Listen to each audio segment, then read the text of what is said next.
Hey YouTube, what is up? My friend Mike has his DDD deck complete. He's been hyped to play this deck for the last couple of months, and he's been kind enough to allow me to do a deck profile of his deck. So without further ado, I'm going to let him get into the details with it, and let him show you his DDD deck.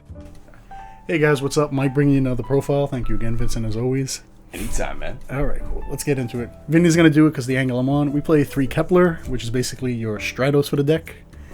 3, Swirl Slime, but basically fused from hand. Then we got Necro Slime. Basically everything pretty standard in the build. Then we get to the one card everybody's been waiting for. Oh, yeah. Everybody's probably been waiting, what, a year plus for this card? Yeah, maybe about that makes the deck function well. 3 years. Lamnia, Jesus Christ, she's so good in the deck. She's a 1-tuner. Even if anything, you could just sit on her. She got like 1900 defense. Yeah, nobody expects that either. Nah. Like when you set, if you break, it's not that bad. Yeah, and you can summon her 3 times in a turn if you use War Arthat, which is fucking broken. Which is amazing. Ragnarok, which is just really good, sets up your rank 8s also. Even in a scale, you get to special summon back to another DDD monster. Now, here's where our decks differ. Yeah. You play... Oh, let me move all these cards out of the way. Yeah, go ahead. You play 2 of this bad boy. I play 2 Thomas. Now, why do you play 2 Thomas? I don't know, I feel 3's cloggy. You like the rank 8 capabilities? I do like the rank 8 with the Titanic and the Kali Yuga play. You know what? It's a good way to clear your scales, I'll be honest with you, too. Plus, and special plus I run allures and everything, so it's an allure target. If anything, and Pot of Desire, so you still got the one, if anything. Hopefully you don't banish both. That's true. I'm going into it, yeah. I'm surprised you don't run trade-ins then if you run so many rank 8s. Yeah. And right here with Copernicus, only 2 of that. Most people play 3 of that too. But I don't know. I feel like 3, most of them are probably too cloggy, but you'll see otherwise with like... It's a good way to set up your grave. Yeah, but other tech choices I have in the deck... Oh yeah, I see what you're talking about. Yeah. Alright. So, and for the last 2 monsters... Draw power, Max C. Why not Max C? Why not ulti, Mike? Because I don't feel like dropping $100, bro. I was gonna pick up those ulti Maxis, and I couldn't do it. I couldn't do it. I was like, that's like 8 wheels. All my high investment went into my freaking ABCs. Yeah, dude.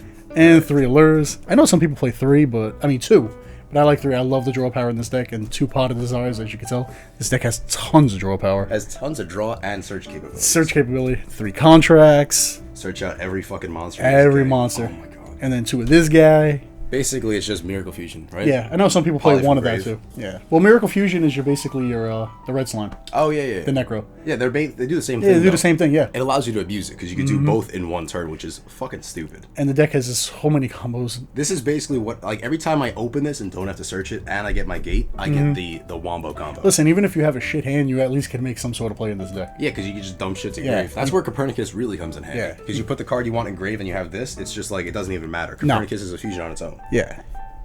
Let me move these out of the way. Yeah, let's get on to the singles now in the deck of the spells, the 1-ofs. Foolish, of course. 1 for 1. Wait, what? Why do you play 1 for 1? I don't know. How to fucking go. I know most people don't do that, but the 1 Raigeki just to clear board for OTKs. You know, I'm surprised that you actually play Raigeki. I was doing that too. Yeah, it's like the one thing I put with Max, along with Maxis, to make it actually go second. Yeah.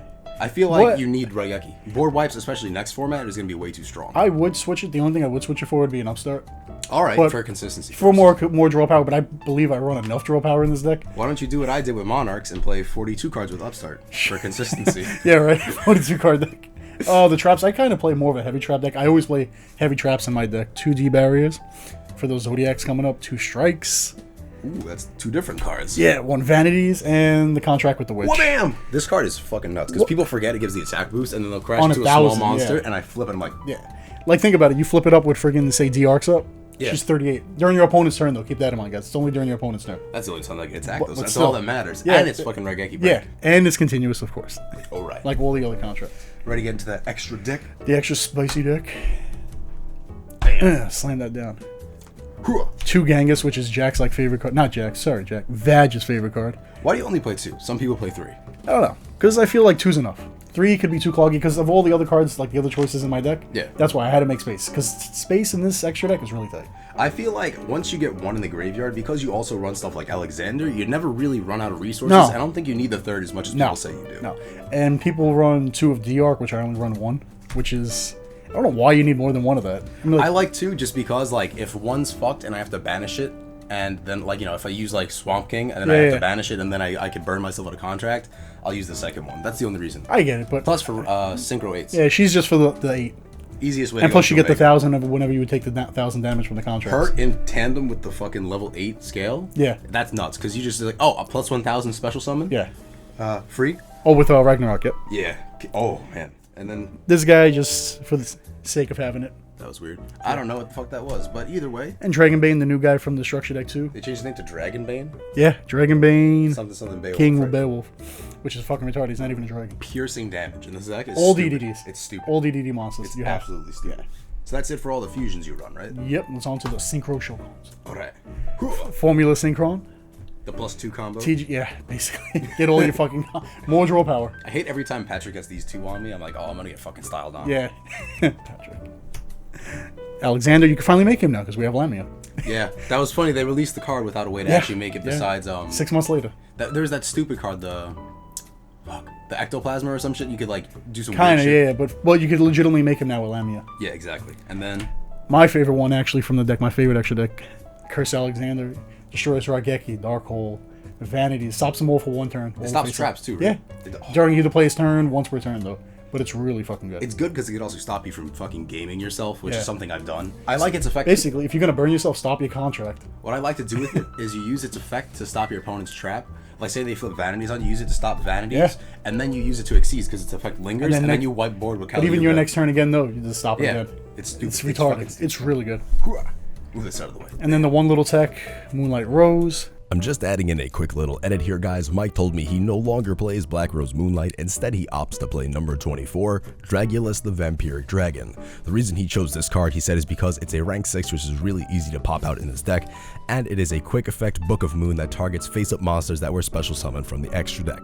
This works really well against Zodiacs, it works really well against ABCs, and it has another effect, and that is if it's sent from the field to the graveyard or banished by your opponent's card effect, you can special summon it in face-down defense position, and then when it's flipped face up, you send 1 card from the field to the grave, non-targeting.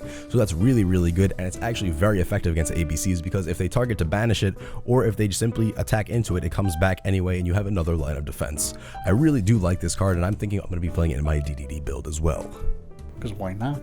It's good because if you're going to go into something like Omega, which is, or I guess Crystal Wing too, right? Yeah. Because you could go... Bait out the Crystal Wing. Yeah, you go Genghis, any Lamia, and then you make this, and then bring back Lamia, and then you keep going. So you could bounce a monster for free, stops your opponent's interruptions. Not a bad thing to have. And then... The one Omega, the one reason why this card is going up because of this deck right now, what is he, 60?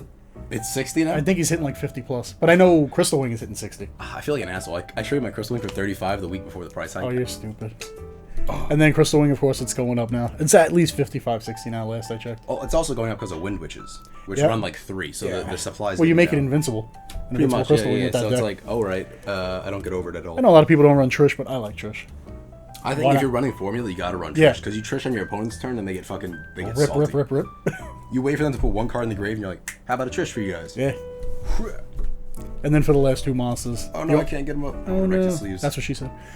And then the final 2 Xyz, Caliuga and Titanic. Yo, tell me how this is like a fucking $15 gold rare at this point. Yeah, minimum. Actually, the one thing I like about him, though, is because like he literally negates everything on the field on his summon. And he's quick effect heavy storm. Yeah. Which is fucking stupid. Same thing with kind of like Beowulf, which we didn't get into, because on a standby phase, it's optional. Yeah, he's heavy storm. Yeah, he heavy storms the whole thing on the standby phase, which I love. It's great because if your opponent lets him stay on the field, they're fucked, and you can do some pretty wacky shit to bring him back as well. Listen, so if you're playing against a pendulum deck, just wipe out the scales and all the micro. Yeah, pretty much. I mean, if you wipe their scales and they don't have a chance to recover, that's pretty much it. Yeah, I mean, the only pendulum deck we have left is what, Metal Foes? And I've seen a couple of tops over the weekend with Yang's Magic Spectres. That's about it. It's not that bad, but yeah, this I think gives Metal Foes the work because they have to stop so many monsters they can't do it. Yeah, it doesn't matter what they do. Now, the one thing I was gonna say though is like a lot of people are saying is the deck too late? I don't want to say. There's a lot of like yes and no's. I don't want to say yes it is, but I don't think it is. Because this deck actually does give Zodiacs a run for its money. I was playing the Zodiac match yesterday with it. I was playing the Zodiac, my Zodiac deck, and it gave me the run for my money. But this deck, if you negate it and you don't open up the Wombo combo, like if you don't have more than 2 or 3 plays, they'll shit on it, yeah. You need like Swirl Necro and then a contract. And then you're fine. Or God bless if you hold the fucking the D barrier set. Oh man, yeah, that doesn't matter. Then it's just GG. OTK them next turn. Yeah, there's nothing they could do with that. But is it too late? I don't think so. I mean, don't think it's too late. No. I think it's still full power, and I think what's going to happen is once Zodiac dies down, this is going to climb back up. Yeah, like this isn't going to get hit because it's not going to do anything. Like if the ban list, if they don't hit ABCs also with Hanger, like they didn't OCG. Yeah, they're not. ABCs will become fucking. They'll be top again. I think it's going to be ABCs, this Metal Foe, but Zodiac mostly. It does Actually, a lot Metal of work. Foe Zodiac seems to be not. Yeah, Metal Foe That's Zodiac with seems to be crazy. Bababoon. Once Yeah. Bababoon comes out, it's fucking nuts. If you guys want to see a combo video, Oh yeah. yeah, I could just do like a short, like 3-card combo, 4-card combos. Yeah. Just like keep it short. A couple Yeah, like so if you 4 or guys 5 want a combos. combo video, let us know in the comments down below. Yeah, let and us then know. I'll record that video with Mike and we'll slap it up on the YouTube. We'll go into perfect details for you guys, so there's no yeah. misunderstandings on what's going on. We'll do it Exactly. nice and slow for you guys. It's not going to be every combo because his deck has No, like 60, literally, but no. the best 3, I Like think. 3 card, like the Titanic, the most Siegfried, common Crystal Wing, combos. the best combos that people want to see. All right. Thank you guys for watching. I hope you enjoyed. And don't forget to click subscribe because it's free, it's fun. I just stepped on Mike's fucking foot. Later, guys.